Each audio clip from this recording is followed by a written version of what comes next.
Batch का नाम क्या है?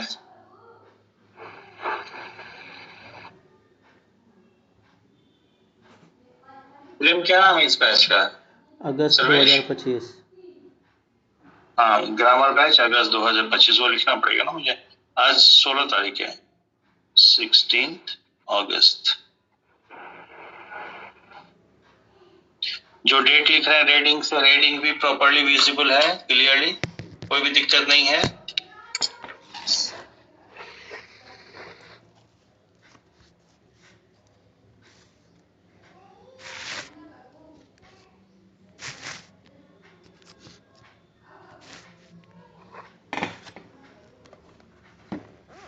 इवनिंग में मैं कोचिंग में रहूंगा, वहां से क्लास लूंगा। ठीक है, हम लोग सब्जेक्ट वर्ब एग्रीमेंट देख रहे थे। सब्जेक्ट वर्ब एग्रीमेंट में ये देखा कि जनरली ऐसा होता है कि जब दो सब्जेक्ट किसी कंजंक्शन से जुड़ते हैं तो वर्ब प्लूरल हो जाता है। ठीक है, लेकिन उसमें दो तीन एक्सेप्शंस ये देखे हैं कि दो सब्जेक्ट जब जुड़े हों तो कोई जरूरी नहीं कि वर्ब प्लूरल हो, वर्ब सिंगुलर भी आ सकता है, तब जब वो दोनों सब्जेक्ट मिल करके वननेस का सेंस दे, एक होने का भाव।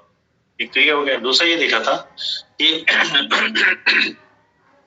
बहुत से ऐसे कंजंक्शंस हैं या एक्सप्रेशंस हैं, जब वो दो सब्जेक्ट को जोड़ते हैं तो पूरा का पूरा इम्पैक्ट पहले सब्जेक्ट पे पड़ता है। इसलिए अगर पहला सब्जेक्ट सिंगुलर है तो सब्जेक्ट सिंगुलर, पहला सब्जेक्ट प्लूरल है तो सिंगुलर वर्ब जो है प्लूरल रहे।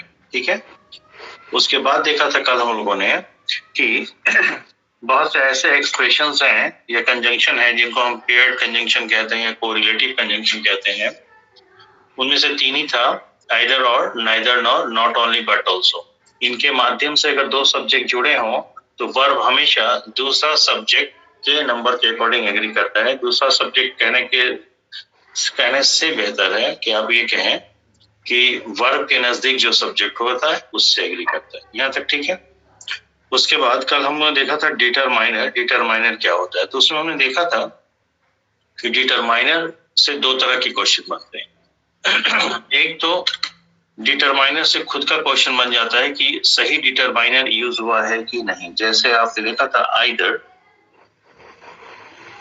ठीक है, का मतलब कोई एक, और एनी का मतलब भी कोई एक। ठीक है, फिर आपने देखा था नाइदर। नाइदर का मतलब एक भी नहीं, कोई नहीं, और नन। नन का मतलब भी एक भी नहीं, कोई नहीं। ठीक है, तो फिर हमें अगर कोई एक का भाव देना है हिंदी के अकॉर्डिंग, तो हम इंग्लिश में कब आइदर का यूज करें, कब एनी का, कब नाइदर का, कब नन का। तो उसमें हमने देखा था कि आइदर का यूज तब करते हैं जब हम दो में से किसी एक की बात करें। दो में से कोई एक, अगर कहीं दो से अधिक संख्या है, दो से ज्यादा नंबर में कोई चीजें हैं या लोग हैं, ठीक है, तो दो से अधिक में से कोई एक की बात करने के लिए, 2+ की बात करने के लिए एनी का यूज करते हैं। नाइदर क्योंकि ना का भाव देता है इसलिए नेगेटिव है मीनिंग में। नन भी ना का भाव देता है, ये नेगेटिव है मीनिंग में। ठीक है, तो नाइदर का मतलब कोई नहीं, पर दो में से कोई नहीं तो नाइदर।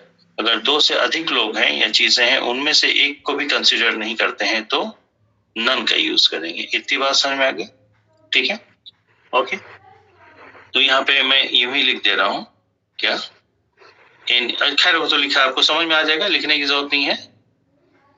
ठीक है, नो वन, नो वन। अच्छा, कल बोर्ड पे तो लिख ही दिया था, out of more than 2।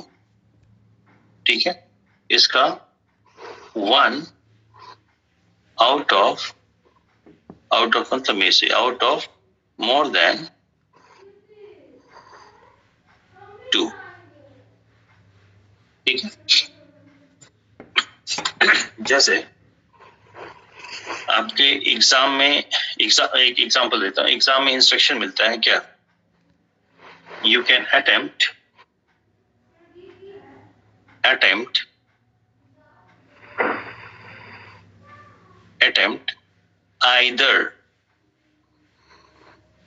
either of the two sections.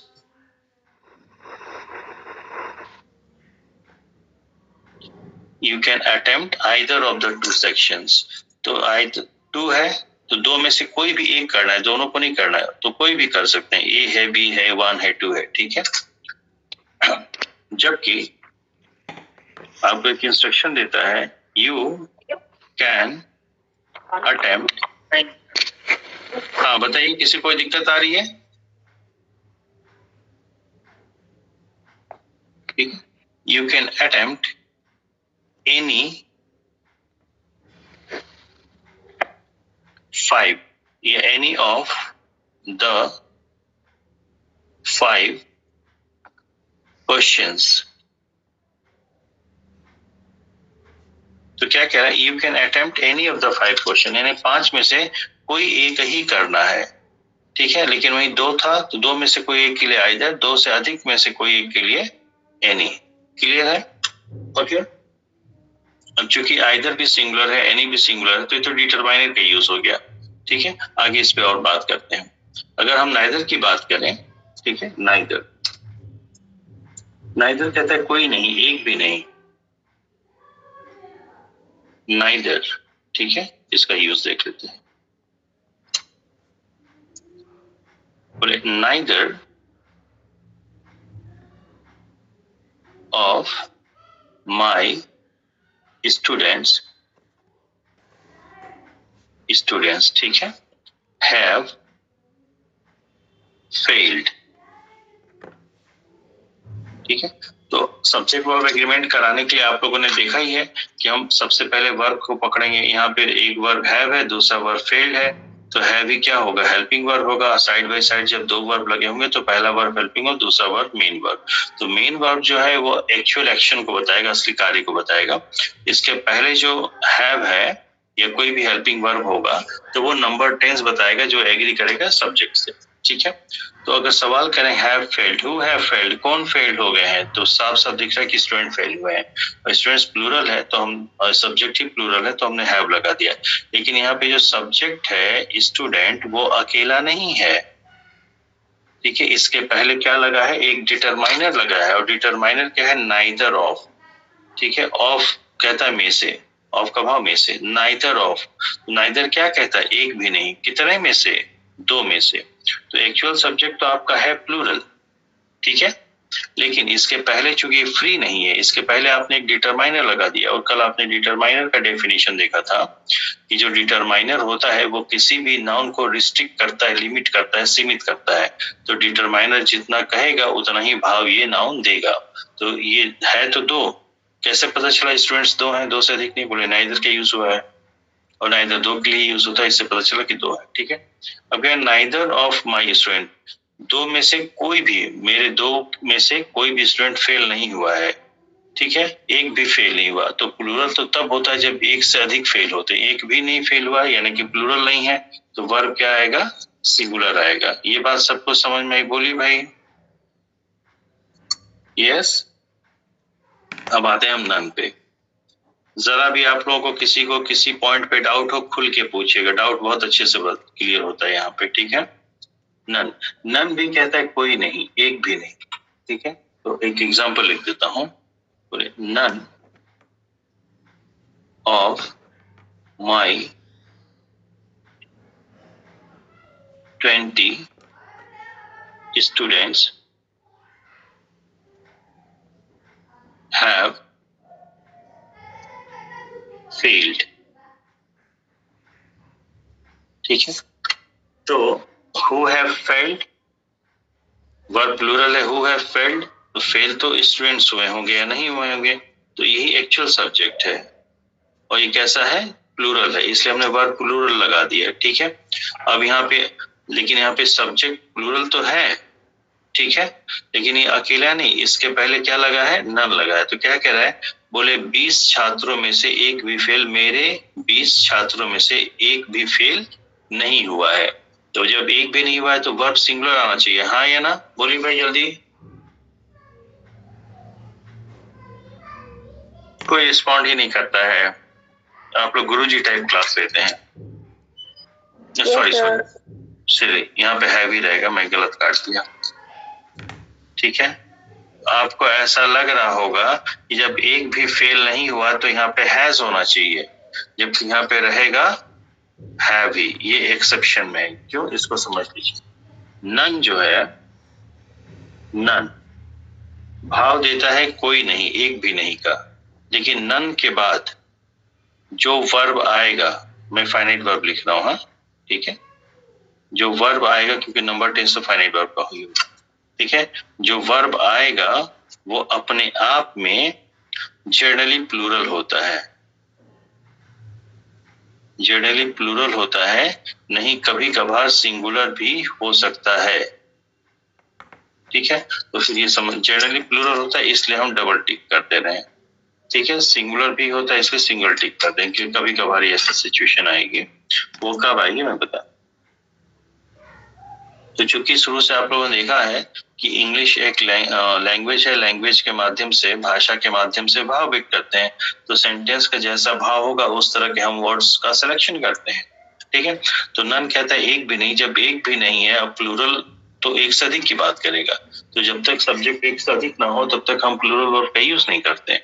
लेकिन नन एक ऐसा एक्सेप्शन में है कि जिसके साथ जनरली प्लूरल वर्ब ही आता है, बावजूद इसके कि एक को भी कंसीडर नहीं करता है, ठीक है। आई बात समझ में। तो सिंगुलर हम कब रखेंगे, तो ध्यान से देखिए, नन है तो डिटरमाइनर ना, तो डिटरमाइनर है यहाँ पे, इसमें डिटरमाइनर है तो क्वालिफाई किसको कर रहा है, नाउन को कर रहा है। तो जिस नाउन को क्वालिफाई कर रहा है या जिस नाउन के लिए आया है, वह नाउन अपने आप में काउंटेबल है कि अनकाउंटेबल है, काउंटेबल है, बोलिए भाई, ठीक है। तो इसका, हाँ काउंटेबल, तो इसका ध्यान रखिएगा कि नन अगर किसी काउंटेबल नाउन के लिए आया है, किसी काउंटेबल नाउन को रेफर कर रहा है, ठीक है, तो उसके बाद वर्ब हमेशा प्लूरल में रहेगा। लेकिन नन अगर किसी अनकाउंटेबल नाउन को रेफर कर रहा है या अनकाउंटेबल नाउन के लिए आया है, तो वर्ब हमेशा सिंगुलर होगा, ठीक है। इसके बारे में लिखा दूंगा आपको, एक आध एग्जाम्पल में दे देगा। जैसे हम कहें none of the bread, ठीक है, is या are fresh, ठीक है। बोले कोई भी ब्रेड ताजी नहीं है, ठीक है, ओके। ये आपका वर्ब है। सवाल यही है कि सिंगुलर लें कि प्लूरल लें। तो ये क्या कह रहे हैं, कोई भी नहीं है, कोई भी नहीं किसके लिए आया है, ब्रेड के लिए, यस और नॉट। और ब्रेड कैसा नाउन है, अनकाउंटेबल नाउन है, बोलो भाई। तो ये तो आप सब लोग जानते हैं कि अनकाउंटेबल नाउन के लिए कभी भी हम प्लूरल वर्ब का इस्तेमाल नहीं कर सकते। Any doubt, clear? Yes okay, तो यहाँ पे हम एक नोट लिख सकते हैं कि नन जब अनकाउंटेबल नाउन को रेफर करेगा या अनकाउंटेबल के लिए यूज होगा, तो उसके बाद वर्ब हमेशा सिंगुलर ही आएगा, ठीक है। मैं इंग्लिश में लिख दे रहा हूँ, हिंदी में बोल दूंगा, ठीक है। When none, अब नन में नन प्रोनाउन भी हो सकता है, नन डिटरमाइनर भी हो सकता है, प्रोनाउन में भी आपको मिलेगा। When none refers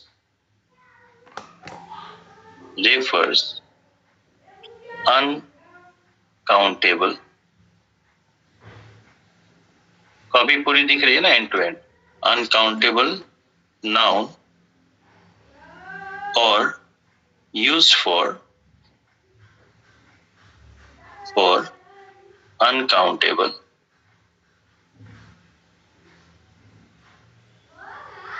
noun, semicolon, the verb after it must be singular,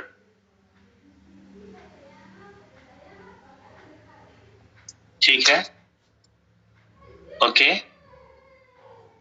yes sir, yes sir. Paragraph change करके मैं लिख दे रहा हूँ, इंक भी चेंज कर दे रहा हूँ, ठीक है। बट इफ it refers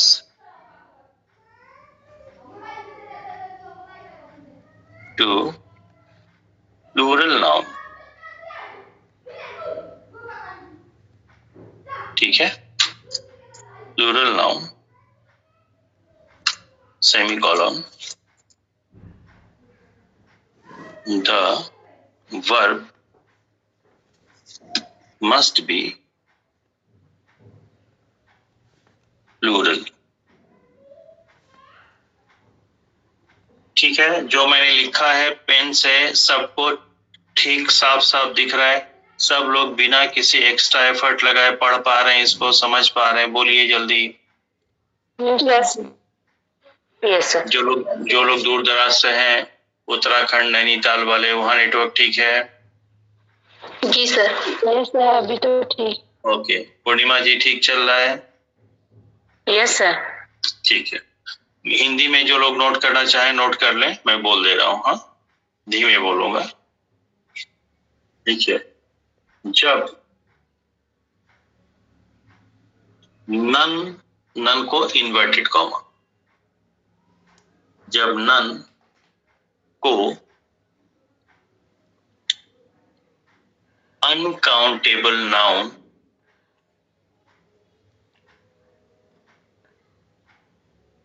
के लिए यूज किया जाता है, अनकाउंटेबल नाउन के लिए यूज किया जाता है, तो उसके लिए, उसके यानी नन के लिए, तो उसके लिए ब्रैकेट में नन के लिए हमेशा सिंगुलर वर्ब का ही प्रयोग किया जाता है, हमेशा सिंगुलर वर्ब का ही प्रयोग किया जाता है, फुल स्टॉप। किंतु जब किसी का माइक ऑन है, ऑफ करिए, चेक करिए सब लोग अपना माइक। किंतु जब नन के माध्यम से,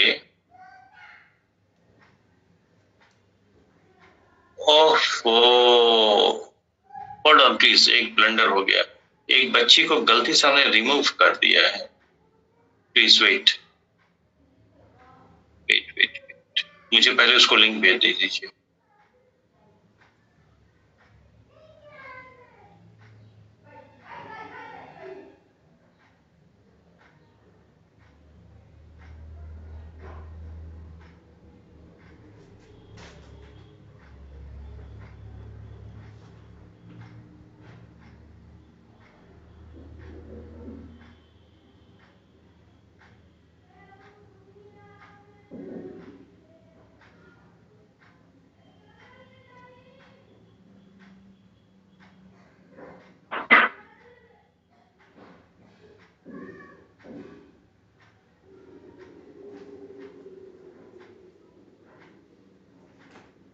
अरे बेटा, वो गलती से पता नहीं कैसे तुम रूम में हो, मैं तुमको ना पर्सनल तुम्हारे इसी नंबर पे भेजा है लिंक, ज्वाइन करो।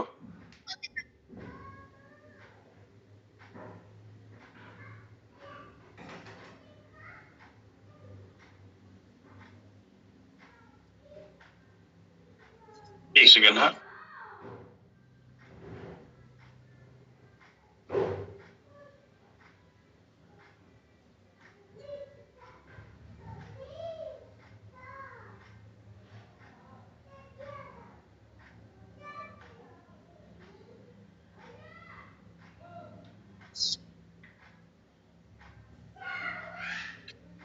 ये प्रिया, तुम मुझे याद दिलाना है, मैं तुमको ग्रुप में ऐड करूँ, पता नहीं गलती से कल हो गया, ठीक है।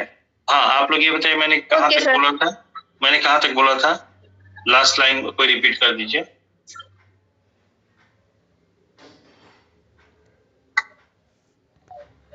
अरे मैं हिंदी में बोल रहा था, कोई लास्ट लाइन रिपीट कर दो। हिंदी में समझा रहे थे सर, हिंदी वाला लाइन बोल रहे थे, लास्ट लाइन थी प्लूरल नाउन, लास्ट लाइन समझानी थी। अरे मैं बोल दे रहा हूँ, लिखिए, नोट करिए। प्रिया तुम भी नोट करो। हाँ सुनो, एक पूरा पेज छोड़ देना, एक पूरा पेज छोड़ने के बाद नोट करो। ज्यादा नहीं पढ़ा है, कुछ नहीं पढ़ा है, ठीक है। हाँ लिखिए, जब नन का प्रयोग अनकाउंटेबल नाउन के लिए किया जाता है, जब नन का प्रयोग अनकाउंटेबल नाउन के लिए किया जाता है, तब नन के लिए जो वर्ब आएगा, तब नन के लिए जो वर्ब आएगा वो हमेशा सिंगुलर ही होगा। Full stop. पैराग्राफ चेंज करिए। किंतु कॉमा, जब नन के माध्यम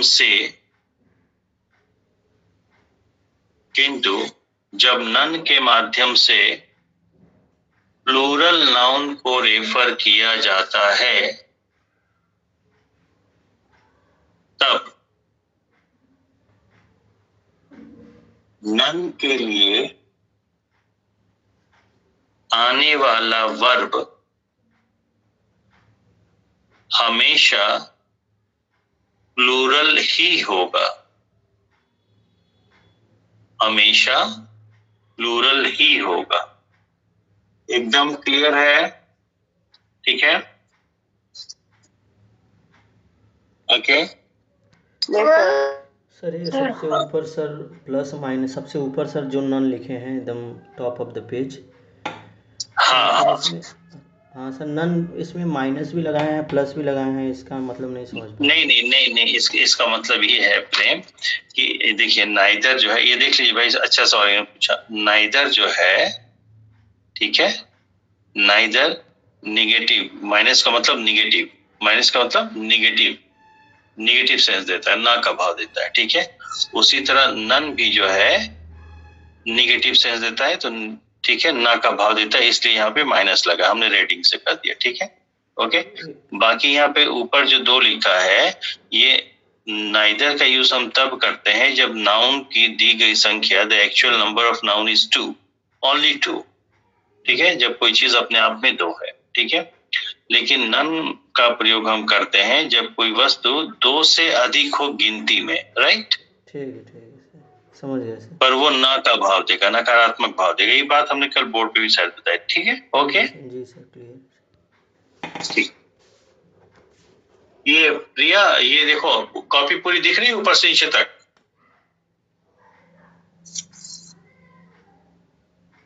साइड से कट रहा है क्या ये, कि पूरा दिख रहा है? जल्दी बताओ। पूरा दिख रहा है। पूरा दिख रहा है ना, साइड से कट तो नहीं रहा है? इसकी फोटो ले लो, और भी लोग फोटो ले सकते हैं, ले लीजिए, ठीक है। सर इसे तो आप शेयर कर देंगे ना? हाँ सर इसे तो आप ग्रुप में शेयर कर देंगे? हाँ, ग्रुप पे भेज देंगे। हाँ, मैं अपने फोटो खींच के भेज दूंगा, ठीक है। क्योंकि सर तो इतना क्लियर नहीं दिख रहा है ना। ओके ठीक है, मैं भेज दूंगा। माइक सब लोग ऑफ कर लें।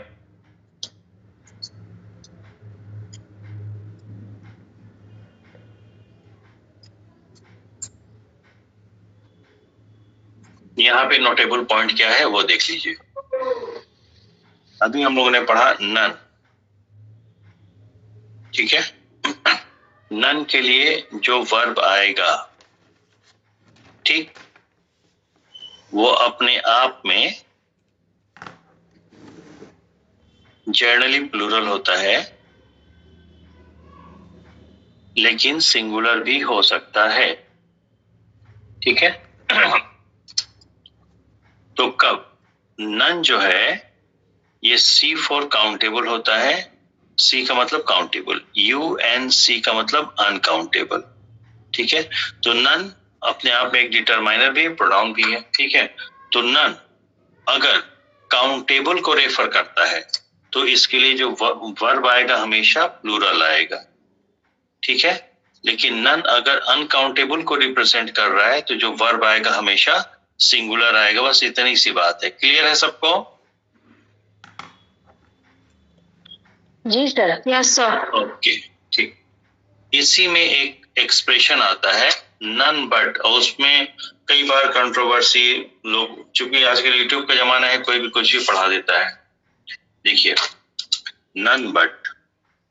प्रेम, आपको जितने सवाल पूछने होंगे, सर्वेश आपको भी जितने सवाल पूछने होंगे पूछ लीजिएगा, और भी लोग। नन बट, नन बट के बाद नाउन चाहे कैसा भी आए, जो वर्ब आएगा, मैं फाइनाइट वर्ब लिखा हूं क्योंकि नंबर टेंस तो इसी का होगा ना। जो वर्ब आएगा ये हमेशा प्लूरल ही होगा, इसका ध्यान रखिएगा। ऑलवेज प्लूरल, ठीक है? ऑलवेज प्लूरल होगा। अब इसमें दिक्कत क्या फंसती है वो मैं बता देता हूं। जैसे अगर मैं कहूं नन बट महेश,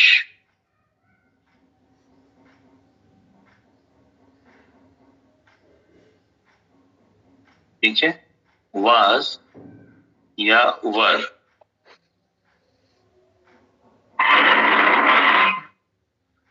प्रेजेंट। भाई आप लोग अपने माइक का ध्यान रखें, माइक हमेशा बंद करके रखें, नहीं पूरी क्लास डिस्टर्ब होगी। अब मामला वाज वेयर का है, सिंगुलर प्लूरल का।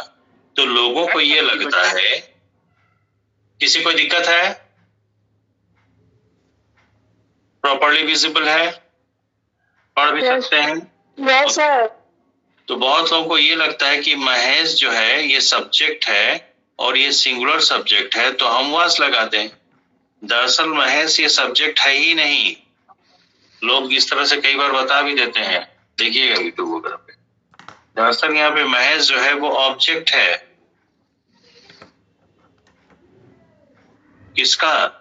ये बट यहाँ पे प्रीपोजिशन है, इस प्रीपोजिशन का ऑब्जेक्ट है।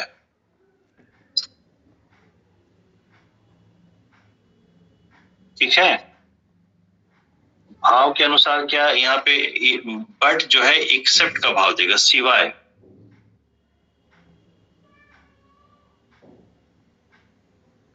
ठीक है? तो क्या कह रहा है? None but Mahesh was present. क्या कह रहा है? सिवाय महेश के कोई भी प्रेजेंट नहीं था। बोलो भाई, यानी सारे लोग एब्सेंट थे कि नहीं? Yes sir. ऐसे समझने में आपको दिक्कत हुई तो मैं प्रेजेंट को एब्सेंट कर दे रहा हूं, अब आपको समझने में आसानी हो जाएगी। नन बट महेश वाज या वर एब्सेंट, तो क्या कह रहा है? सिवाय महेश के कोई भी एब्सेंट नहीं था।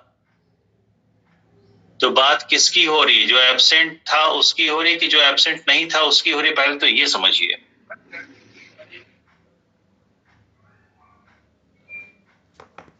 हेलो? जो एब्सेंट नहीं था।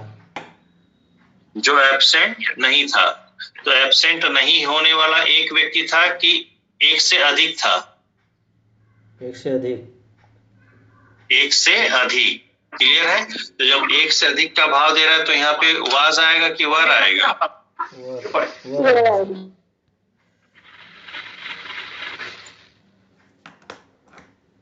प्रेम को ये बात अब क्लियर है? हाँ सर, क्लियर है। ओके। जी सर। तो नन के बाद, नन बट के बाद जो नाउन आएगा, यह नाउन अपने आप में प्लूरल भी हो सकता है और सिंगुलर भी हो सकता है। ठीक है भाई, आप लोग अपना माइक चेक करिए, माइक चेक करिए। किसी के घर में दो लोगों में बात हो रही है, किसी के घर में दो लोगों में बात हो रही है, सब लोग अपना माइक चेक करिए। शिखा गुप्ता, आपका माइक ऑन है, ऑफ करिए। शिखा, आपका माइक ऑन है।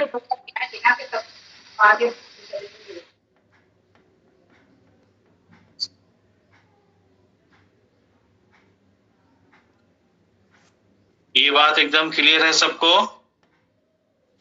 Yes sir. ठीक ना। तो ये जो होता है महेश, या ये बट के बाद जो नाउन आता है, चाहे वो सिंगुलर हो चाहे प्लूरल, ये नाउन जो है वर्ब का सब्जेक्ट होता ही नहीं है। ये बट प्रीपोजिशन होता है, इस प्रीपोजिशन का ये ऑब्जेक्ट होता है। ठीक है, ओके। यस। एक और एग्जांपल लिख देता हूं, none but only fools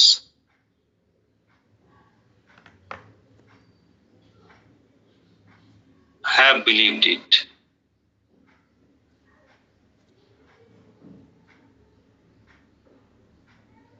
Believed it.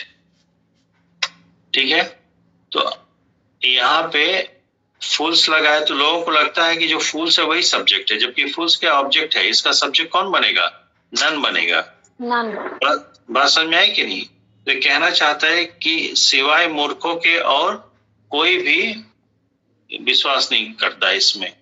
ठीक है, तो और कोई भी विश्वास नहीं करता, तो विश्वास तो इंसान ही करेगा, काउंटेबल हो गया, इसलिए प्लूरल आएगा। हाँ है ना, और एक व्यक्ति नहीं, बहुत व्यक्ति विश्वास नहीं करते हैं। ठीक है, कोई दिक्कत? No sir. ठीक है, तो इसको भी हम लिख दे रहे हैं, नन बट के बाद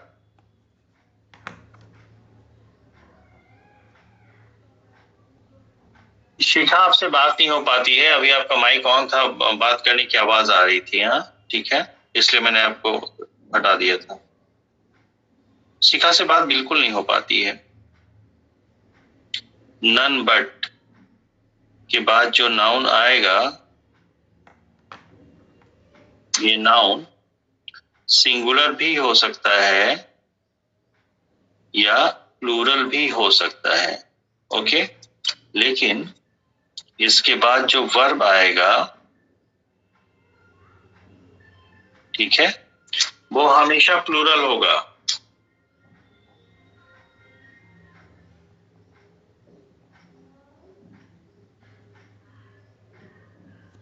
ऑल राइट, ठीक है भाई। तो इसको बॉक्स में आप लोग डाल दीजिएगा।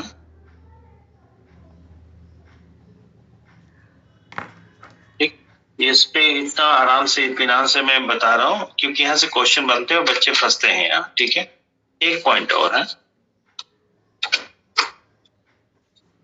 एक एक्सप्रेशन है nothing but. Nothing but,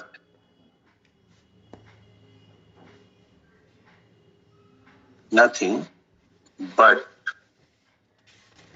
water was seen,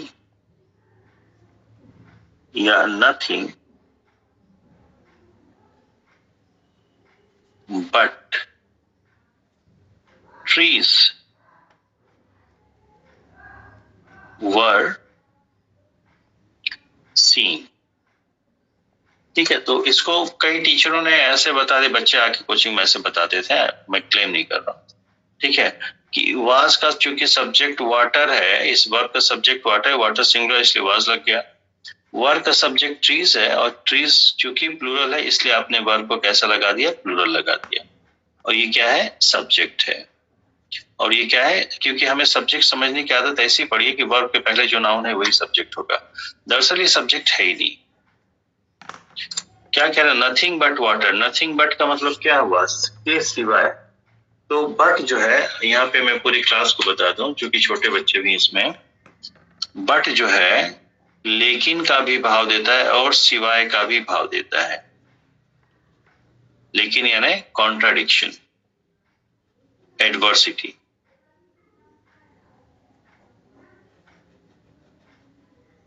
contradiction, जहां मैं कॉन्ट्राडिक्शन लिखा हूं या हिंदी में ब्रैकेट में आप लिख लीजिएगा लेकिन, किंतु।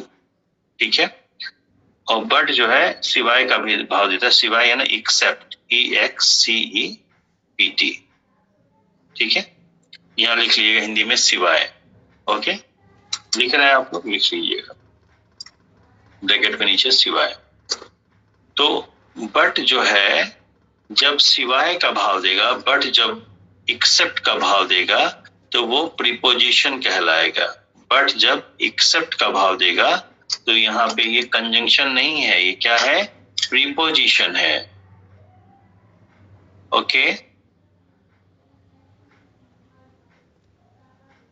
और प्रीपोजिशन एक ऐसा वर्ड है जिसको हमेशा एक ऑब्जेक्ट चाहिए, ठीक है। लेकिन बट जब कॉन्ट्राडिक्शन का भाव देगा, लेकिन का भाव देगा, ठीक है, तो वह हमेशा कंजंक्शन कहलाएगा।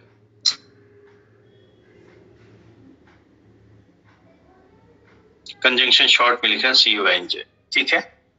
ओके, तो यहाँ पे nothing but water was scene क्या कह रहा है, सिवाय पानी के और कुछ नहीं दिख रहा था।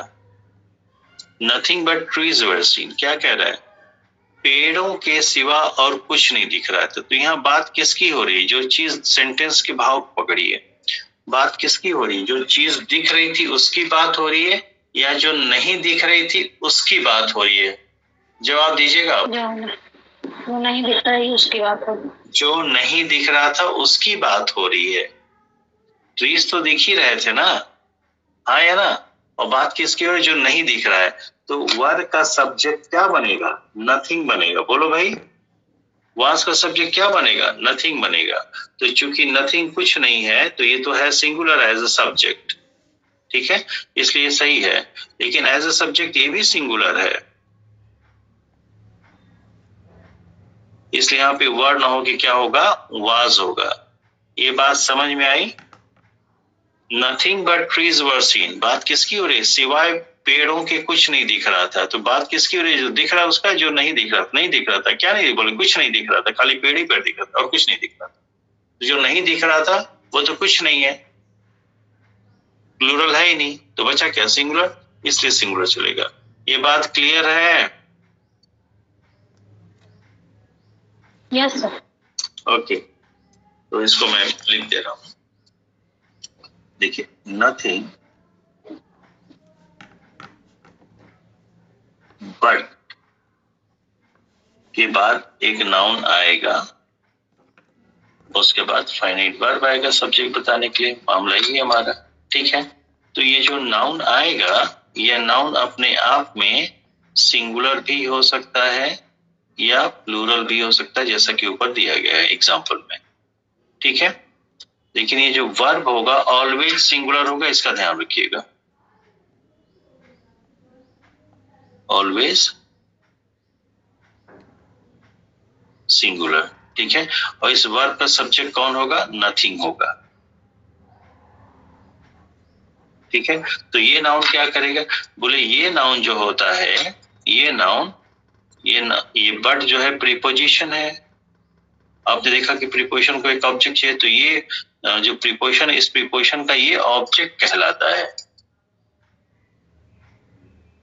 और सब्जेक्ट वर्ब एग्रीमेंट में वर्ब एग्री हमेशा सब्जेक्ट से करता है, ऑब्जेक्ट से नहीं करता है। लक्ष्य को क्लियर है, कोई डाउट है? No sir.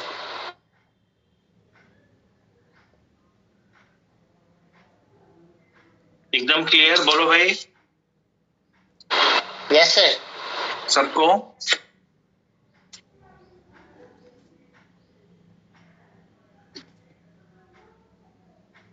ओके, अब एक कदम आगे बढ़ते हैं, इसी को। हाँ सर जी सर, कहीं कहीं कहीं लिखा रहता है, क्या?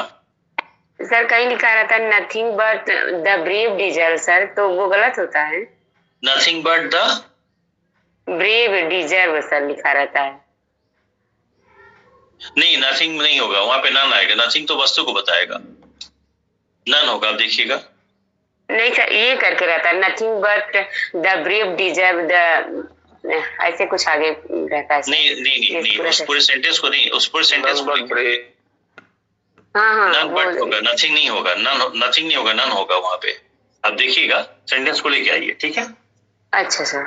हाँ, इस बात को आप भी तो मान रही है ना कि जो आप कहना चाह रही है वो ठीक से आपको याद नहीं है, नहीं सर, नहीं। हाँ, क्योंकि नथिंग, जब नथिंग कह दिया ना तो वस्तु हो गई, और जब आप ब्रेव कह रही तो ब्रेव क्वालिटी व्यक्ति की है। नन बट ब्रेव, नन, ठीक है। हाँ, तो नन बट के बाद तो हमेशा प्लूरल आता है, वो अभी आपने देखा पूर्णिमा जी।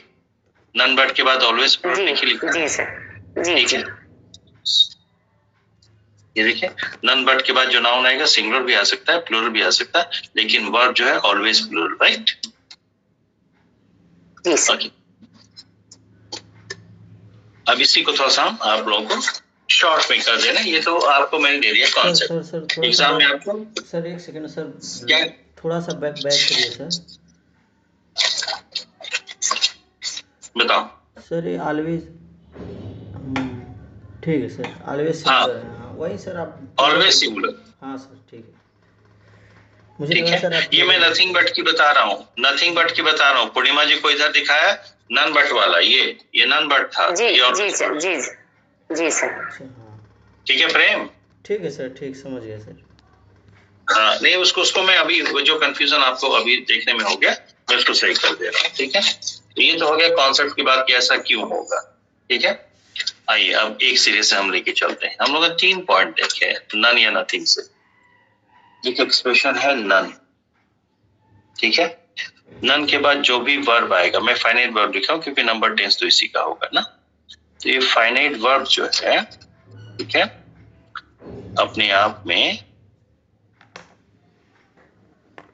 प्लूरल भी हो सकता है या सिंगुलर भी हो सकता है, केवल अकेला नन है तब, ठीक है। तो ये कब प्लूरल रहेगा, कब सिंगुलर रहेगा? बोले ये नन जो है एज अ प्रोनाउन या डिटरमाइनर, ठीक है, ये अनकाउंटेबल को भी शो करता है और सी से काउंटेबल, सी मतलब काउंटेबल को भी शो करता है। तो जब नन काउंटेबल को रिप्रेजेंट कर रहा है तो हमेशा जो वर्ब आएगा कैसा आएगा? प्लूरल आएगा। ये बात आपने थ्योरी में भी लिख लिया है। नन जब अनकाउंटेबल को रेफर कर रहा है तो वर्ब आएगा वो कैसा आएगा? हमेशा सिंगुलर आएगा। कोई दिक्कत, क्योंकि अनकाउंटेबल के लिए हमेशा सिंगुलर ही चलता है। ये पॉइंट एकदम यहाँ पे क्लियर है सबको? यहाँ पे बात केवल नन की हो रही है। इसी बात को अलग से बता दिया था कि नन के बाद प्राय जो वर्ब आएगा वो प्लूरल आएगा, लेकिन कई बार सिंगुलर आ सकता है in case none represent a singular noun, ठीक है। ओके, तो इसको एक बॉक्स में आप लोग डाल दीजिए हाईलाइट करने के लिए।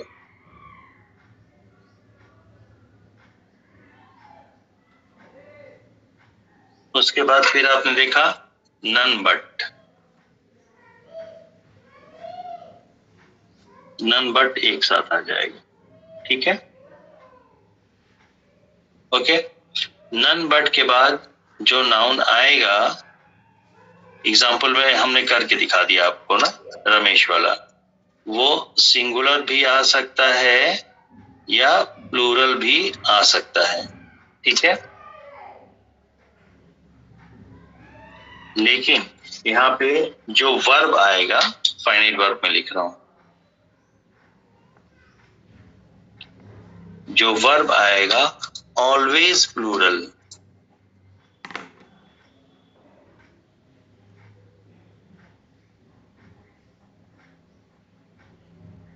ठीक है।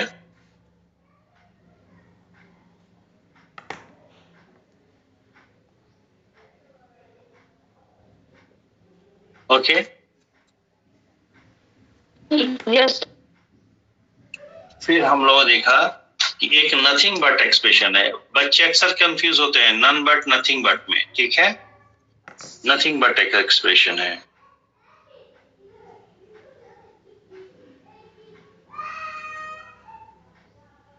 नथिंग बट एक साथ ले लिया, ठीक है। नथिंग बट के बाद भी जो नाउन आएगा वो अपने आप में सिंगुलर भी हो सकता है या प्लूरल भी हो सकता है, लेकिन इसके बाद जो वर्ब आएगा, ठीक है, ये हमेशा सिंगुलर होगा,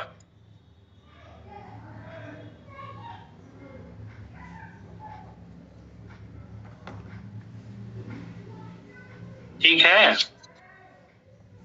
अगर इस मामले में किसी को कहीं जरा भी कंफ्यूजन हो गया नथिंग और नन में, ठीक है, तो एक चीज समझिए, नथिंग क्या कहता है? वस्तु को रिप्रेजेंट करता है, कोई भी नहीं, एक भी नहीं, जो सिंगुलर ही आया ना, और नन जनरली प्लूरल के ही यूज होता है, तो नन बट के बाद ये एक्सप्रेशन को आप लोग देख लीजिए, समझ लीजिए।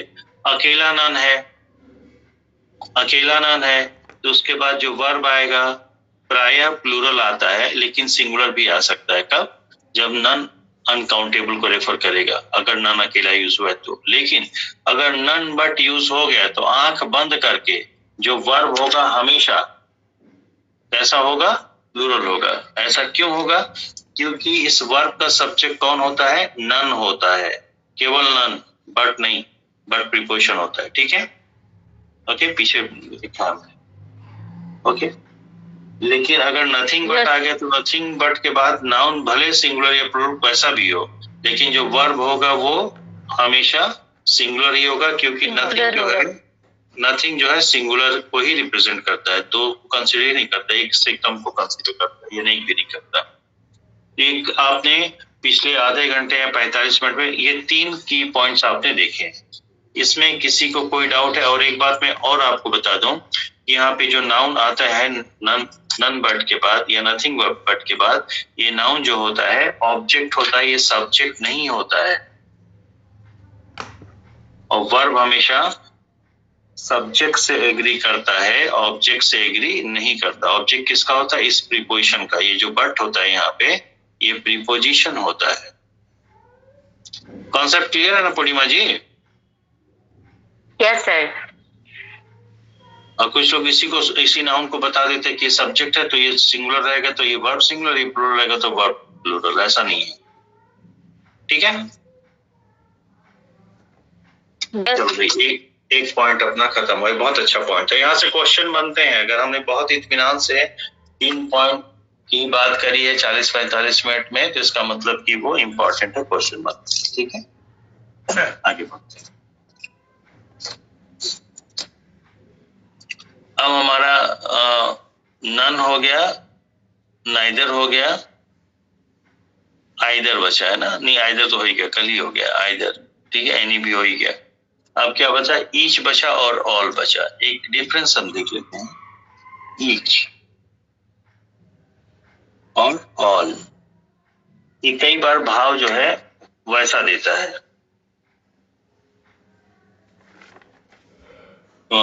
एक दूसरे के बराबर का देता है। जैसे हम कहें all the students have to come, या हम ये कहें each of या all of the students, ठीक है, each of the students, ठीक है,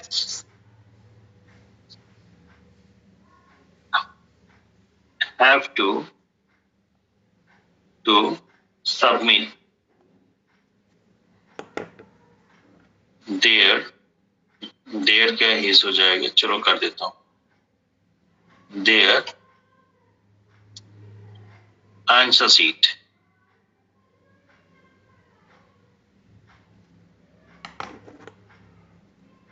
in time। अब यहाँ प्रैक्टिकल मीनिंग को समझो। All of the students have to come, तो who have to come? Students, जो कि सब्जेक्ट है और कैसा है? प्लूरल है, इसलिए हमने वर्ब भी प्लूरल लगा दिया, ठीक है। लेकिन यहाँ पे सब्जेक्ट अकेला नहीं है, सब्जेक्ट के पहले डिटरमाइनर लगा है ऑल ऑफ। ऑल कहता है सभी, और सभी में सभी एक साथ, सभी में सभी एक साथ। जैसे आपने देखा था बोथ, बोथ का मतलब दो, तो दो में बारी बारी से दो नहीं, दो के दोनों एक ही साथ एक ही बार में। उसी तरह से दो से अगर अधिक है एक ही साथ तो ऑल का प्रयोग करेंगे। तो ऑल का प्रयोग कब होता है? हमेशा दो से अधिक, 2+, जब नाउन की संख्या दो से अधिक होगी, ठीक है। और दो से अधिक में सभी एक साथ, 2+ ऑल टुगेदर, सभी एक साथ, ऑल टुगेदर। ये बात समझ में आई? अब ईच को देख लेते हैं। Each of the students have to submit their answer sheet on time। Answer sheets होगा यहाँ पे, आंसर शीट्स इन टाइम। तो क्या कह रहा है, प्रत्येक छात्र को उनका आंसर शीट समय पर जमा करना है, प्रत्येक को। तो जिस तरह से सेंटेंस लिखा गया, एक को जमा करना है कि सभी को जमा करना है? सभी को, प्रत्येक बच्चे। हाँ, तो प्रत्येक में क्या सभी का भाव दे रहा है कि कुछ का भाव दे रहा है, कुछ का नहीं दे रहा है, ये एक का भाव दे रहा है, ये सभी का भाव दे रहा है? सभी का भाव, एक का भाव, एक का भाव दे रहा है? एक का, प्रत्येक को, हर हाँ, तो एक करके कुछ एक का भाव दे रहा है। हाँ, हर एक का भाव दे, ठीक है। तो हर एक जमा करेंगे ना, तो हर एक करके कुछ जमा करेंगे, कुछ नहीं जमा करेंगे, कि एक एक करके सभी जमा कर देंगे? एक एक करके सभी जमा। अल्टीमेटली जो प्रैक्टिकल मीनिंग आ रही है वो सभी का आ रहा है, हाँ या ना, बोलिए।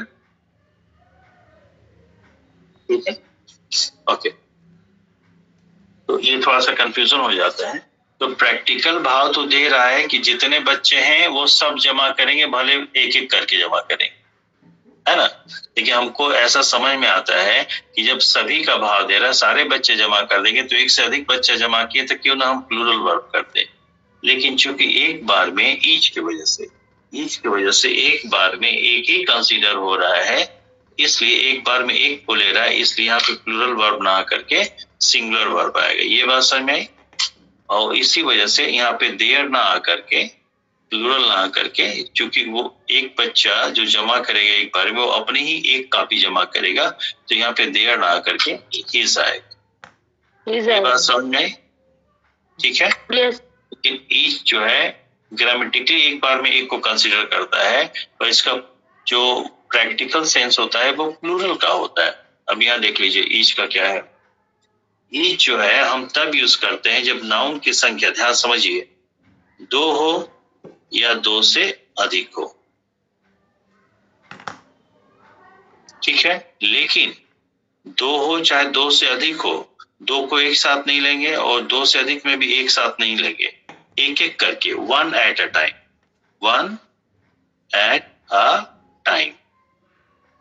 बात समझ में आई? Hello, yes sir, yes. एक डिफरेंस देखिए, जैसे आपने बोथ को देखा था और यहाँ पे अभी आपने ईच को देखा है। बोथ का यूज भी हम करते हैं जब नाउन की दी गई संख्या कितनी है, दो है। ईच का भी यूज हम करते हैं जब नाउन की दी गई संख्या कितनी है, दो है या दो से अधिक है तो भी, लेकिन दो के लिए भी तो यूज करते हैं। तो अगर कहीं पे नाउन दिया गया है जिसकी संख्या, जिसका नंबर दो है, या कहीं दो लड़के हैं, दो व्यक्ति हैं, दो वस्तु हैं, दो है, तो दो के लिए हम बोथ का भी यूज कर सकते हैं इसके अकॉर्डिंग, और दो के लिए हम ईच का भी यूज कर सकते हैं। तो दोनों ही दो के लिए यूज हो सकते हैं। तो अगर कहीं भी कोई दो ही चीज है तो उसके लिए हम ईच का भी यूज कर सकते हैं, बोथ का भी कर सकते हैं इसके अकॉर्डिंग। तो हम कब ईच का यूज करेंगे, कब बोथ का यूज करेंगे, जब दोनों को एक ही साथ लेना है। To together at a time, एक ही बार में दो एक साथ। ये बात समझ में आई, ठीक है। लेकिन अगर कहीं पे दो ही संख्या है किसी चीज की, तो भी ईच का भी प्रयोग कर सकते हैं, पर उसमें बारी बारी से एक एक करके, one at a time and then, और तब द अदर वन। कोई दिक्कत? हेलो, ठीक है। जाम में मान लीजिए कि बाइकर्स की जाम लग गई है और दो कार फंसी हुई है, तो कार तो दोनों निकलेंगे, पर जाम में दोनों गाड़ियों को एक साथ निकाल देंगे कि एक एक करके निकालेंगे? क्लियर है? ठीक है। यस। स्कूल में रेस होता है, शॉर्ट रेस होता है, लॉन्ग रेस होता है, स्प्रिंट होता है। दो रनर वहां स्टार्ट लाइन पे खड़े हैं, तो विसिल बजेगा।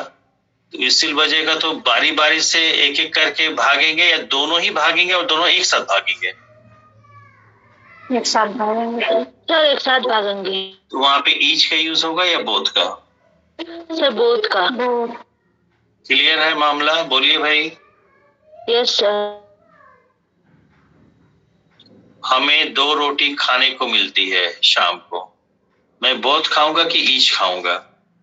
ईच। ईच। क्लियर है? एकदम क्लियर है? बोलो भाई। ठीक है? Yes sir, clear. Yes sir. Okay. मैं किसी एग्जाम में बैठा था, उसमें 5 क्वेश्चन दिए थे, हाँ? वो 5 के 5 अटेम्प्ट कर रहे थे। तो I will attempt all of the 5 questions. I will attempt all of the 5 questions, huh?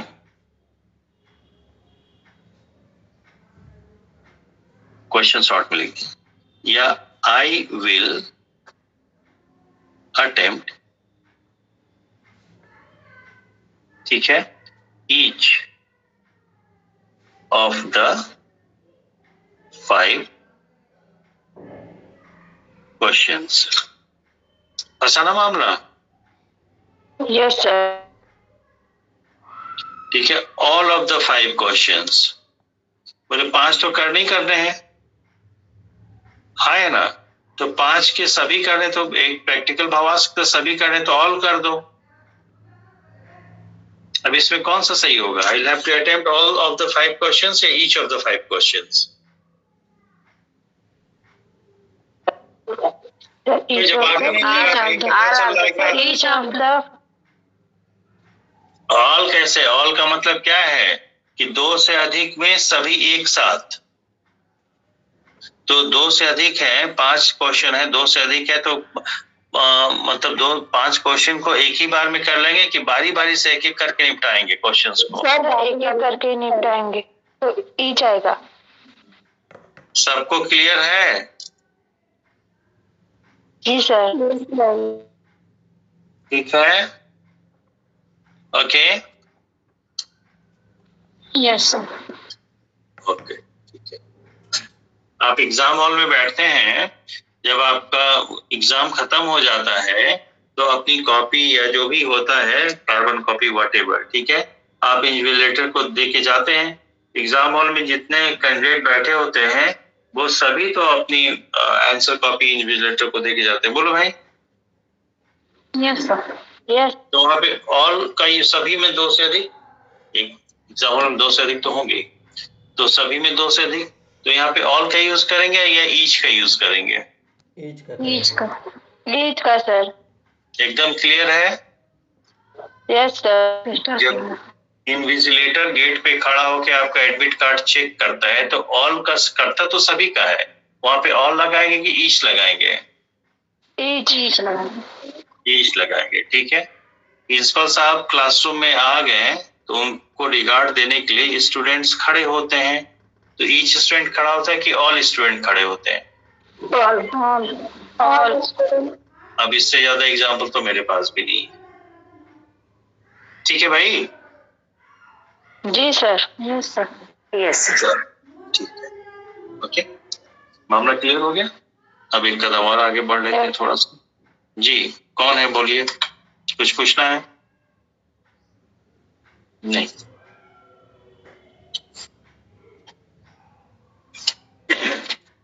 तो आइए देख लेते हैं कि डिटरमाइनर के तौर पे हमने क्या देखा ना।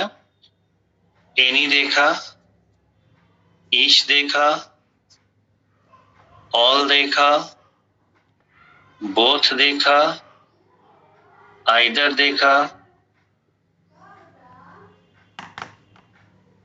नाइदर देखा और नन देखा। क्या से इतने देखा ना एज अ डिटरमाइनर। तो ये कैसे फंक्शन करते हैं, इनका अपने आप में भाव क्या होता है, ये सब्जेक्ट को कैसे प्रभावित करते हैं, तो फिर वर्ब किस तरह से हम यूज करते हैं, ठीक है। और फिर इनका डिफरेंस देखा, क्या बोले? नन का मतलब कोई नहीं, एक भी नहीं, ठीक है। नाइदर का मतलब भी कोई नहीं, एक भी नहीं।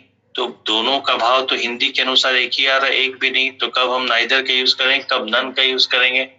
ठीक है, बोले दो में से एक नहीं तो नाइदर, दो से अधिक में से एक भी नहीं तो नन, पर नन के साथ अक्सर वर्ब प्लूरल रहेगा, पर नाइदर के साथ हमेशा सिंगुलर रहेगा। ईच का यूज कब और कैसे होता है देख लिया, ऑल और ईच में अक्सर हम कंफ्यूज होते हैं, वो डिफरेंस आपने देख लिया, राइट? ओके, ठीक है, ओके। तो यहाँ पे हमने डिटरमाइनर्स एज वर्ड्स देखे हैं, अब हम देख लें determiners as phrase. Determiners as phrase, तो यहाँ आपको बता दें हम कि फ्रेज क्या होता है, थोड़ा सा बता देते हैं। फ्रेज, फ्रेज क्या होता है, जैसे अगर हम कहें दिस इज अ प्लास्टिक, जिस कलम से लिख रहे हैं वो प्लास्टिक की बनी है, this is a plastic pen, तो पेन नाउन है, प्लास्टिक क्या कर रहा है, पेन यानी कि नाउन को क्वालिफाई कर रहा है, तो ये एडजेक्टिव हो गया कि नहीं? ठीक है, इसी सेंटेंस को हम ऐसे लिखते हैं, this pen is made of plastic. ठीक है, अब एक बात हमको प्रैक्टिकल बताइए कि जो पहला एग्जांपल लिखा है this is a plastic pen, और दूसरा जो this pen is made of plastic, दोनों सेंटेंस के वास्तविक मीनिंग में कोई डिफरेंस है? प्रैक्टिकल सेंस में कोई डिफरेंस है दोनों सेंटेंस के? No sir. No sir. No sir, ठीक है। तो यहाँ पे प्लास्टिक एक एडजेक्टिव है, एडजेक्टिव के रूप में एक ही वर्ड आया है, पर यहाँ पे मेड ऑफ प्लास्टिक, प्लास्टिक का बना हुआ ना, प्लास्टिक का बना हुआ क्या, ये मेड ऑफ प्लास्टिक, एक दो तीन, तीन वर्ड का एक ग्रुप है। इस सेंटेंस के अंदर ही, एक ही सेंटेंस है, सेंटेंस के अंदर ही तीन वर्ड का एक ग्रुप है जो किसके बारे में बता रहा है, जल्दी बताइए। मेड ऑफ प्लास्टिक, प्लास्टिक का बना हुआ, प्लास्टिक का बना हुआ क्या, पेन के बारे में बता रहे, तो ये पेन को क्वालिफाई कर रहा है, ये पेन के बारे में बता रहा है जो कि नाउन है ना। जी सर। तो आपने कल देखा ही था कि एक वर्ड जो नाउन को क्वालिफाई करता है उसको एडजेक्टिव कहते हैं, तो उसी तरह से ग्रुप ऑफ वर्ड्स भी किसी नाउन को क्वालिफाई कर सकता है, तो काम तो ये एडजेक्टिव का ही कर रहा है।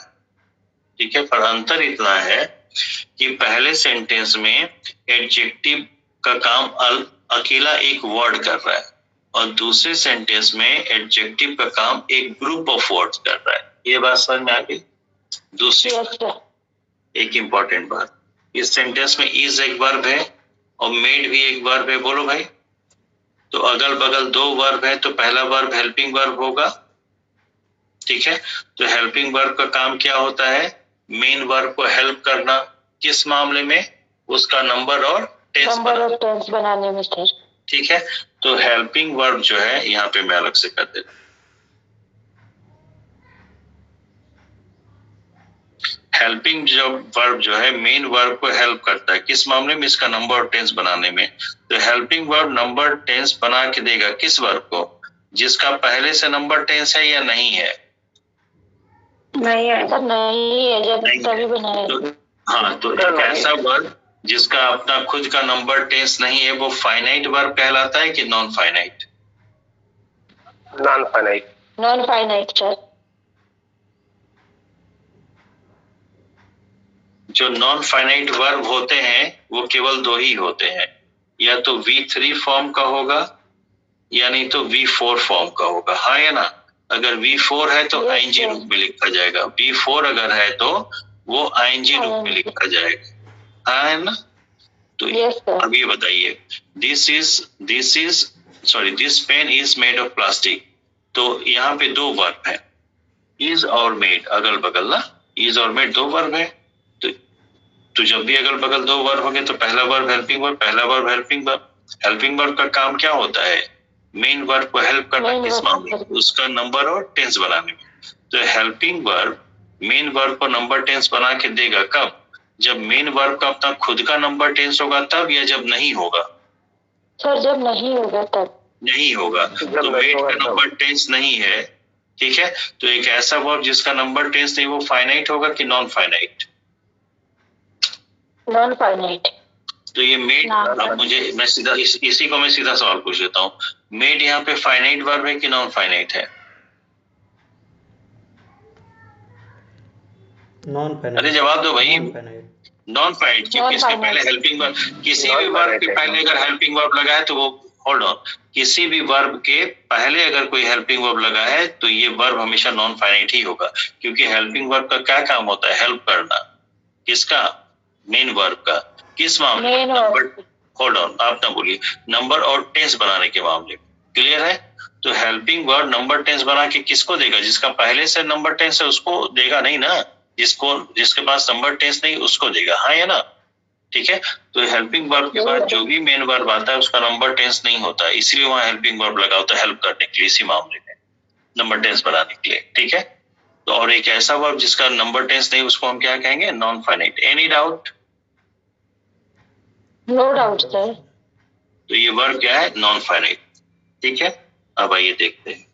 तो आपने ये देखा कि ये एक सेंटेंस लिखा गया है, इस सेंटेंस में अलग से 1 2 3 मेड ऑफ प्लास्टिक, 1 2 3 अलग से 3 वर्ड्स का एक ग्रुप है, और ये 3 वर्ड्स का ग्रुप जो है उतना ही भाव दे रहा है जितना ऊपर वाले सेंटेंस में अकेला एक वर्ड दे रहा था, हाँ या ना?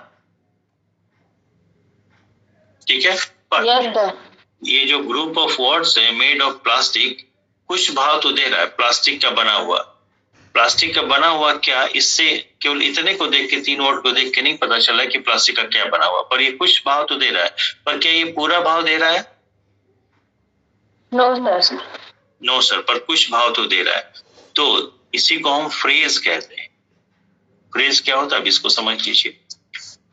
एक सेंटेंस है, किसी एक सेंटेंस के अंदर ही कुछ शब्दों का समूह, 2 या 2 से अधिक शब्दों का, कुछ शब्दों का समूह जिसमें 2 वर्ड मिनिमम होने चाहिए, समूह है, ग्रुप है तो मिनिमम 2 वर्ड होने चाहिए, शब्दों का समूह जिसमें फाइनाइट वर्ब नहीं होना चाहिए। नॉन फाइनाइट वर्ब हो सकता है पर फाइनाइट वर्ब नहीं होना चाहिए, और ये जरूरी नहीं कि नॉन फाइनाइट वर्ब हो ही, ये जरूरी नहीं है, जरूरी है कि फाइनाइट वर्ब नहीं होना चाहिए। नॉन फाइनाइट वर्ब हो भी सकता है, नहीं भी हो सकता है। मैं फिर से बोल दे रहा हूं, सेंटेंस के अंदर कुछ शब्दों का समूह जिसमें फाइनाइट वर्ब ना हो, और वह समूह, वह ग्रुप अपना कुछ भाव दे पर पूरा भाव न दे, इसी को हम फ्रेज कहते हैं। Any doubt? मैं लिख दे रहा हूं। No sir. मैं लिख दे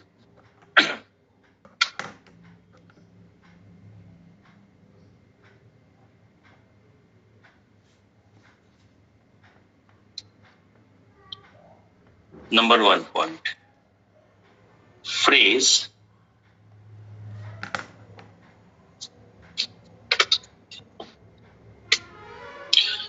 इसमें अगर कुछ बच्चे वो होंगे टॉपिक वाले बैच के, तो उनको मैं बताऊं टॉपिक वाला बैच शाम को 5 बजे से चलेगा। ठीक है, यस सर।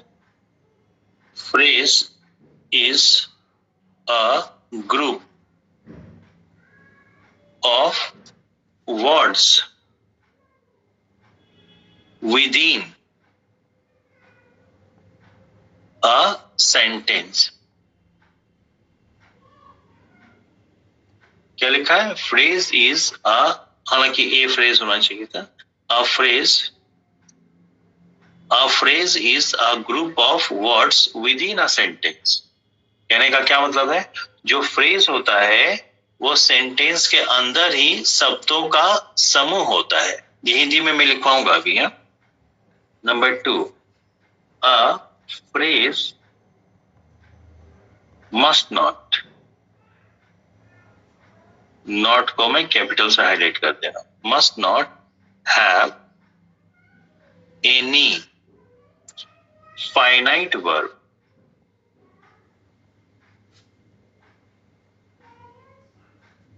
ओके, फ्रेज के अंदर कोई भी फाइनाइट वर्ब नहीं होता है। Third point, a phrase never, कभी भी नहीं, नेवर मेक्स कंप्लीट सेंस या मीनिंग। ठीक है, तो इसमें असली पॉइंट आपको समझने वाला क्या था कि जो फ्रेज होता है वो एक सेंटेंस के अंदर ही कुछ शब्दों का समूह होता है जिसमें कोई फाइनाइट वर्ब नहीं होगा और वो अपना भाव भी पूरा नहीं करेगा। यहाँ प्रैक्टिकली आपको साफ साफ दिख रहा है, this is a pen, this pen is made of plastic. तो मेड ऑफ प्लास्टिक का बना हुआ क्या, बोले पेन, तो ये क्वालिफाइड नाउन को क्या, तो काम एडजेक्टिव की तरह कर रहा है। चूंकि एडजेक्टिव की तरह कर रहा है और इस समूह के अंदर this group of word does not have any finite verb and it also does not complete its meaning, therefore it is a phrase, and since this phrase is qualifying a noun, that means it is behaving as an adjective, therefore we can say that this phrase is an adjective phrase. Okay,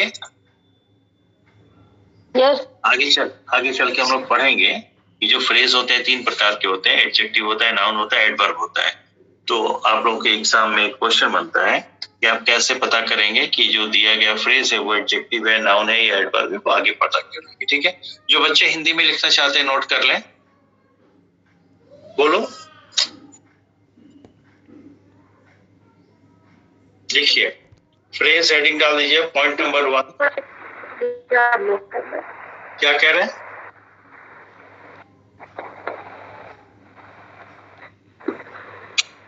हाँ लिखिए, phrase sentence के अंदर ही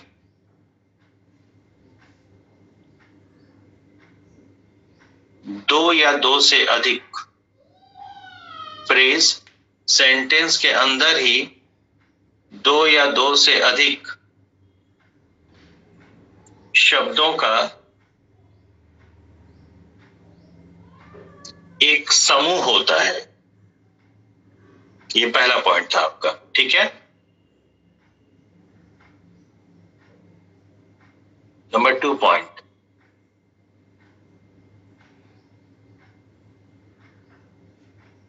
किसी भी phrase में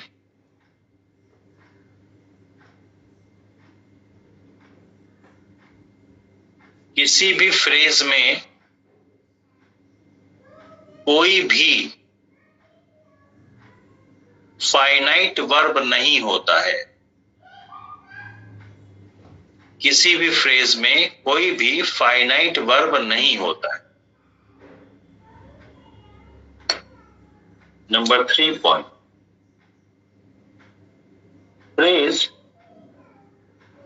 एक शब्दों का समूह, फ्रेज कॉमा एक शब्दों का समूह होने के बावजूद, फ्रेज एक शब्दों के समूह होने के बावजूद भी कभी अपना भाव पूरा नहीं करता, कभी अपना भाव पूरा नहीं करता। ऑलराइट,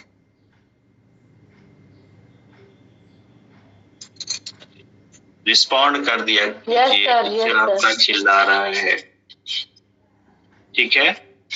तो ये हमने क्यों बताया, आप ऐसे समझिए, जब ऊपर वाला सेंटेंस जो लिखा है this is a plastic pen और दूसरा जो लिखा है this pen is made of plastic, ऊपर वाले सेंटेंस में एक वर्ड अकेला प्लास्टिक जितना सेंस दे रहा है एग्जैक्टली उतना ही सेंस या उतना ही मीनिंग नीचे एक फ्रेज दे रहा है जो कि 3 वर्ड्स का ग्रुप है। तो अभी आप लोगों ने देखा था ईच है, आइदर है, नाइदर है, सिंगल वर्ड के डिटरमाइनर है। उसी तरह से अब हम देखेंगे फ्रेज के फॉर्म में डिटरमाइनर, यानी होगा वो डिटरमाइनर ही पर एक से अधिक शब्दों का बना होगा। Am I clear to you all? Yes sir.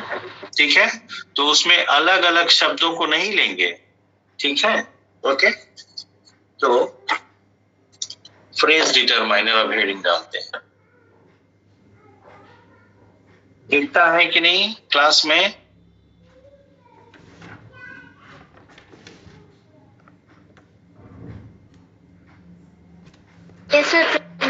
Okay, thank you. तो एक आप लोगों ने एक्सप्रेशन देखा भी होगा, पढ़ा भी होगा, अ नंबर ऑफ। और एक साथ इसको अंडरलाइन हम करें क्यों? क्योंकि इसमें अ को अलग नहीं लेंगे, नंबर को अलग नहीं लेंगे, ऑफ को अलग नहीं लेंगे। ये तीनों वर्ड एक साथ मिल करके एक फ्रेज है और ये उतना ही भाव देगा जितना एक शब्द अकेला भाव दे सकता है। द नंबर ऑफ, ठीक है। मेनी अ ग्रेट मेनी, ठीक है। और plenty of, plenty of, enough, enough of, ठीक है। Most, most of, a large quantity of, a large number of. इतना हमें देखना है, ठीक है।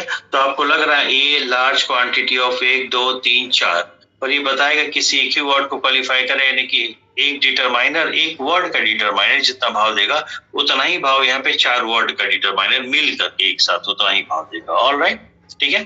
तो अब थोड़ा सा टाइम हो गया। हाँ नहीं मैं अरे मैं खुद बंद कर रहा हूँ भाई, मेरे पास अब इतनी एनर्जी नहीं रह जाती है। थोड़ा सा ऊपर करिए सर। कॉपी ऊपर कर दे जी सर। ठीक है। और अब मैं क्लास क्लोज करने जा रहा हूँ, ठीक है। आप लोगों का एक ही काम है, एक ही ड्यूटी है, अलग से मैं कुछ आपको पढ़ने को ना बोलूंगा ना बोलता हूँ। बस इतना करिएगा कि पर डे जो हम पढ़ाए उसको 2-3 बार रिवाइज जरूर करिएगा, और जो 4 दिन पहले पढ़ाए थे उसको छोड़िए मत, उसको भी रिवाइज करिए, क्योंकि शुरुआत से यही बेसिक्स है। एक बार बेसिक्स आपका, मेरा जो शुरुआत के 30 या 35 लेक्चर होंगे वो अगर कायदे से आपने अपने मेमोरी में डाल लिया तो आगे क्लासेस बहुत इजी रहेंगी। पढ़ाएंगे समझेंगे, ठीक है। Okay, yes sir. तो see you at 7 PM in the evening. Okay, this was your extra class. जी तो सब ये जो आपने लिखा हुआ है ना उसको देख लीजिएगा।